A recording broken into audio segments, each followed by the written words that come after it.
একটিমাত্র জয়ের অপেক্ষা।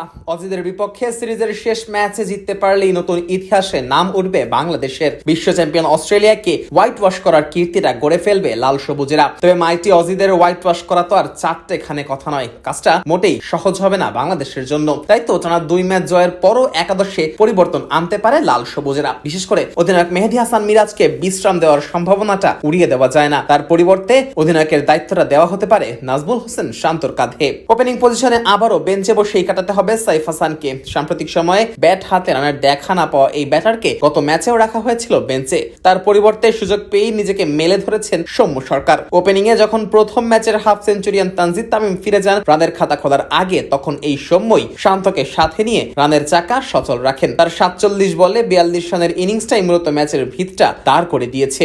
এদিকে সৌম্যর সাথে ওপেনিং পজিশনে দেখা যাবে তানজিদ তামিমকে। প্রথম ম্যাচে 650 হাঁকানো এই ব্যাটার দ্বিতীয় ম্যাচে যদিও ফিরে যান শূন্য রানেই। তবে তামিমের ওপরই ভরসা রাখছে টিম ম্যানেজমেন্ট। ওয়ান ডাউন পজিশনে খেলবেন নাজমুল হোসেন শান্ত। প্রথম ম্যাচে 67 ও দ্বিতীয় ম্যাচে 41 রান করা শান্তই সিরিজের সর্বোচ্চ রান সংগ্রাহক। ব্যাট হাতে তাই দলের সবচেয়ে গুরুত্বপূর্ণ ব্যাটিং পজিশনটাই বরাদ্দ রাখা শান্তর জন্য। 4 নম্বর পজিশনে খেলবেন লিটন দাস। মিডল অর্ডারে এই লিটনই টাইগার ব্যাটিং ইউনিটের স্তম্ভ।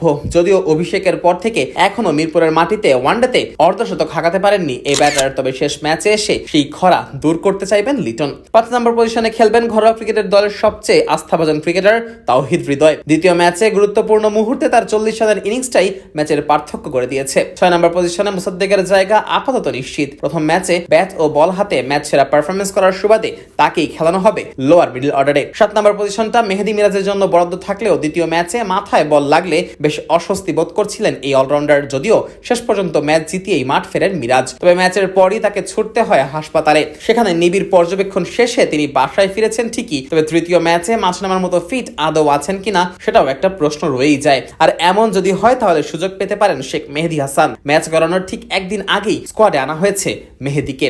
হয়তো তাকেই একাদশে খেলাতে পারে বাংলাদেশ। স্পিনে মেহেদীর সঙ্গে সঙ্গী হবেন তানভীর ইসলাম। সবশেষ ম্যাচে জশ ইংলিশ ও ক্যামেরুন গ্রিনের মতো ব্যাটারকে বিদায় করে জয়ে গুরুত্বপূর্ণ অবদানই রেখেছিলেন এই বাহাতি স্পিনার। এছাড়া পেস বোলারের তালিকায় থাকবেন নাহিদ রানা, তাসকিন আহমেদ ও মোস্তাফিজুর রহমান। তবে টি-20 সিরিজের কথা মাথায় রেখে যে কোনো এক পেসারকে বিশ্রাম দেওয়া হতেই পারে। সেক্ষেত্রে সুযোগ পেতে পারেন বাহাতি পেসার শরীফুল ইসলাম।